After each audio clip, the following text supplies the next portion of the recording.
Chers frères et sœurs, loué soit Jésus-Christ.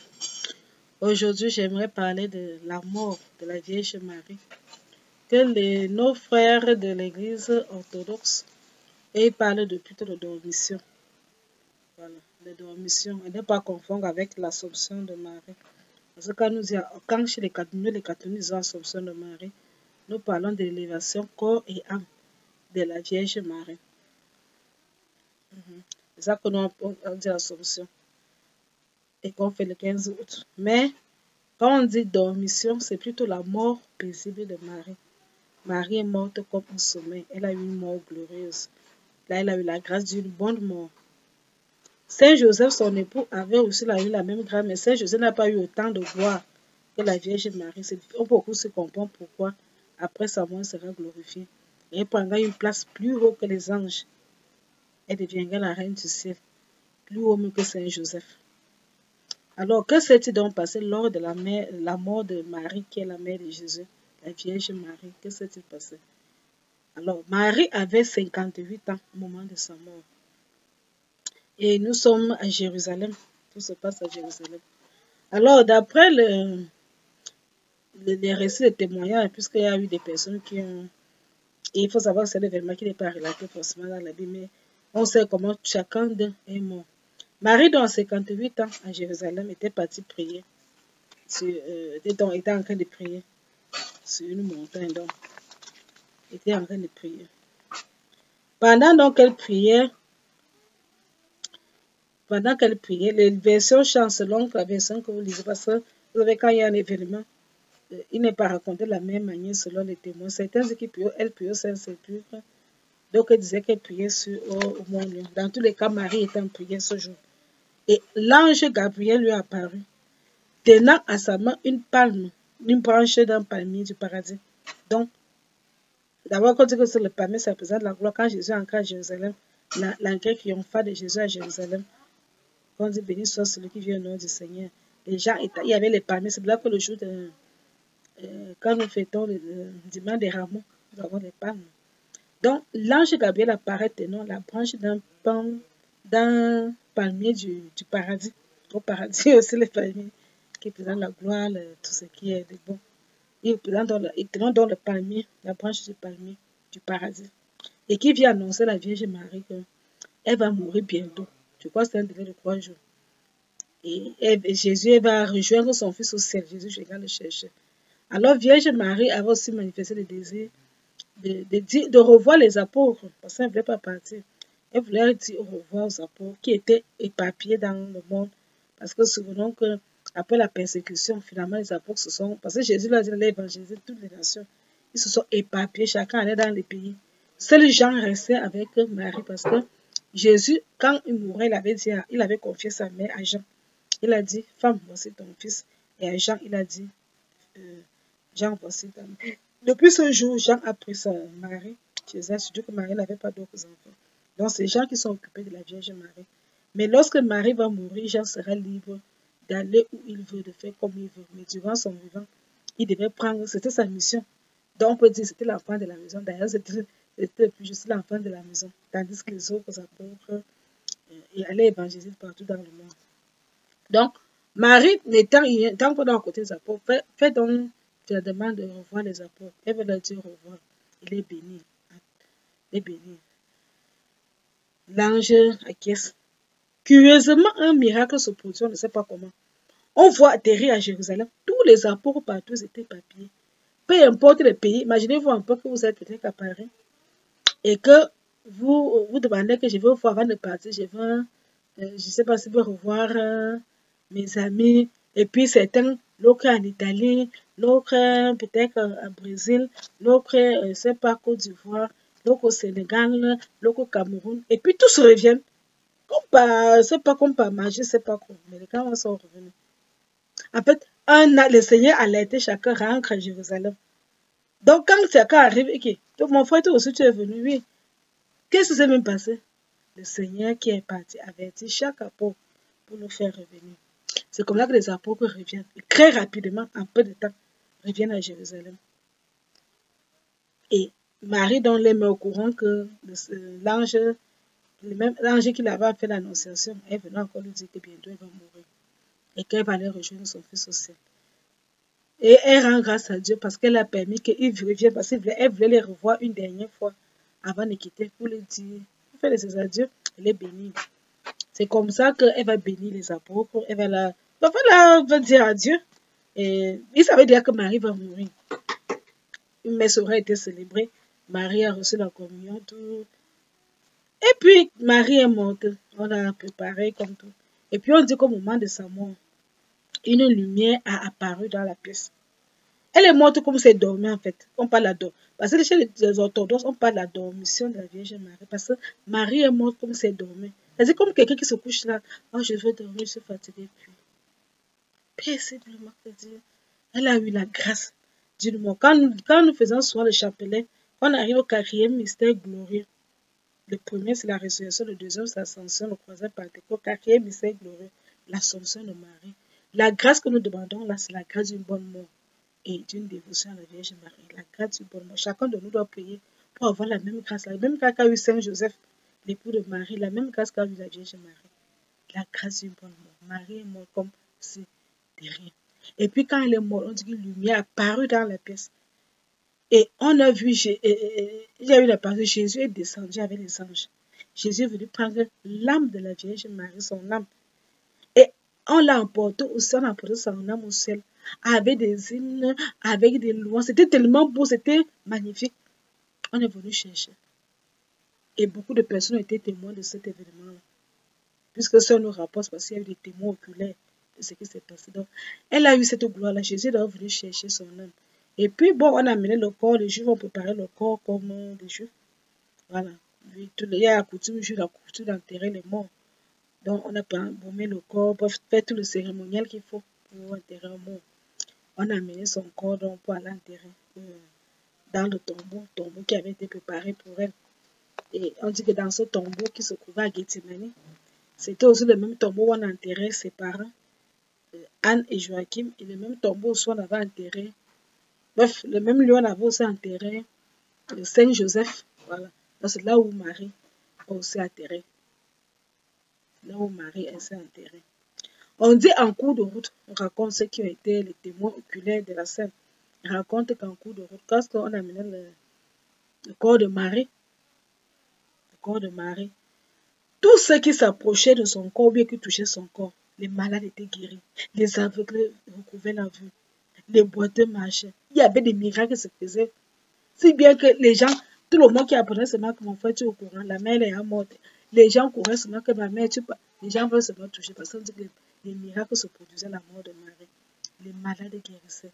Tu sens qu'une personne, dans le jour de ça, la conclusion des miracles, les malades ont été guéris. Les malades ont été guéris. Et puis bon, on l'a enterré. Donc, les apôtres, ils sont revenus. Sauf que quand les apôtres sont revenus, un qui n'était pas revenu. Parce qu'il était très loin, lui c'est Thomas. Et vous connaissez l'histoire de Thomas. Thomas c'est l'apôtre de Jésus qui, quand Jésus était ressuscité, il est apparu, quand les disciples d'Emmaüs sont revenus, sont durs, le même dimanche de Pâques, deux disciples allaient à Emmaüs, donc Cléophas, ils ont vu Jésus. Ils sont revenus, ils sont rentrés à Jérusalem, parce que Emmaüs n'était pas dans Jérusalem. Ils sont rentrés à Jérusalem, dit aux apôtres que le Seigneur nous est apparu alors que nous partions à Emmaüs. Le même soir, Jésus est encore apparu aux 10 apôtres parce que bon, Judas, lui, était déjà mort. Thomas n'était pas le jour, là, mais c'était 10. Quand les apôtres disent à Thomas que Jésus est ressuscité, Thomas dit que si moi, Thomas, je ne mets pas ma main dans là où on a mis les clous, je ne peux pas croire l'affaire. Quoi? Vous voulez dire qu'il est ressuscité? Non. Ah, non, on ne peut pas croire. Mais finalement, quand Jésus est ressuscité, il le voit. Il n'a même pas plus besoin de mettre les mains, il s'est même mis à genoux. Et c'est le premier qui confesse, le premier apôtre de tous qui va confesser. Il dit à Jésus, mon Seigneur et mon Dieu, qui donne à Jésus le titre qu'il lui veut. Alors c'est le même Thomas, donc, quand Marie est morte, Thomas n'est pas vite revenu. Pourquoi? Parce que Thomas était, de tous les apôtres, c'était lui qui était le plus loin. Thomas évangélisait à l'époque en Inde. Et or, quand on voit l'Inde et Israël, quand on voit l'Inde, la Palestine, c'est loin. C'est pas une distance Ce n'était pas comme à cette époque où il y a derrière les avions, où tu peux prendre commander un avion, le lendemain, ou dans quelques heures, tu te cours aux États-Unis ou bien tu es en Australie. Non. À cette époque, ce n'était pas ça. Donc, Thomas était à évangéliser en Inde. Donc, le temps de quitter l'Inde pour arriver à Israël, à Jérusalem, ça a pris du temps. Et quand Thomas est arrivé, Thomas est venu prouver. Thomas est venu prouver que Marie est morte. Il dit qu'il ne croit pas. Tu sais que Thomas, lui, il est comme ça. Thomas, c'est vraiment le père de ceux qui dit que moi, je ne peux pas croire sans avoir vu. Je veux voir le corps de la mère. Là. Vous dites que la mère est partie. Donc, j'ai fait tout le voyage. Je sais que Jésus qui veut la voir pour rien. Non, je ne peux pas croire. Moi, si je ne vois pas le corps de la mère, là, moi, je ne peux pas croire. Il faut voir son tombeau. Mais s'il voit un peu moins, je peux voir quand même. Bon, les jours n'intéressent pas comme pour nous, là. On allait, donc comme le tombeau c'était pas loin, on allait au tombeau. On allait au tombeau, on a ouvert, puisque c'était pas loin. On a ouvert le tombeau. On venait d'enterrer la Vierge. Quand on arrive, même le corps de la Vierge a disparu. Et on a plutôt voir une craie lumineuse qui quittait de là où il y avait le corps de Marie. Là, on allait déposer le corps et qui montait vers le ciel. Ils ont vu cette apparition-là comme si quelque chose montait. Comme si on venait chercher le corps, en fait. Parce qu'on a pu retrouver le corps, mais on a plutôt vu quelque chose qui était en train de monter. On a pu retrouver le corps. C'est là qu'on dit que, quand on dit Assomption de Marie, c'est que Marie est montée, corps et âme. Au moment de la mort de Marie, c'est d'abord l'âme de Marie qui est partie au ciel. Parce que Marie Immaculée Conception n'a pas commis de péché. Pourquoi parler en enfer? Elle ne peut pas aller au purgatoire. Son âme est directement allée au ciel. Jésus est venu chercher son âme avec les anges. Maintenant, Jésus ne voulait même pas, pour honorer sa mère, il ne voulait même pas que même le corps de sa mère pourrisse. Il est venu chercher ce corps-là. Il a mis. C'est là que c'est le bon de l'Assomption de Marie. Marie qui est élevée corps et âme. La dormition de Marie que les orthodoxes s'élèvent, c'est seulement Marie qui meurt paisiblement et son corps et l'âme est emportée au ciel.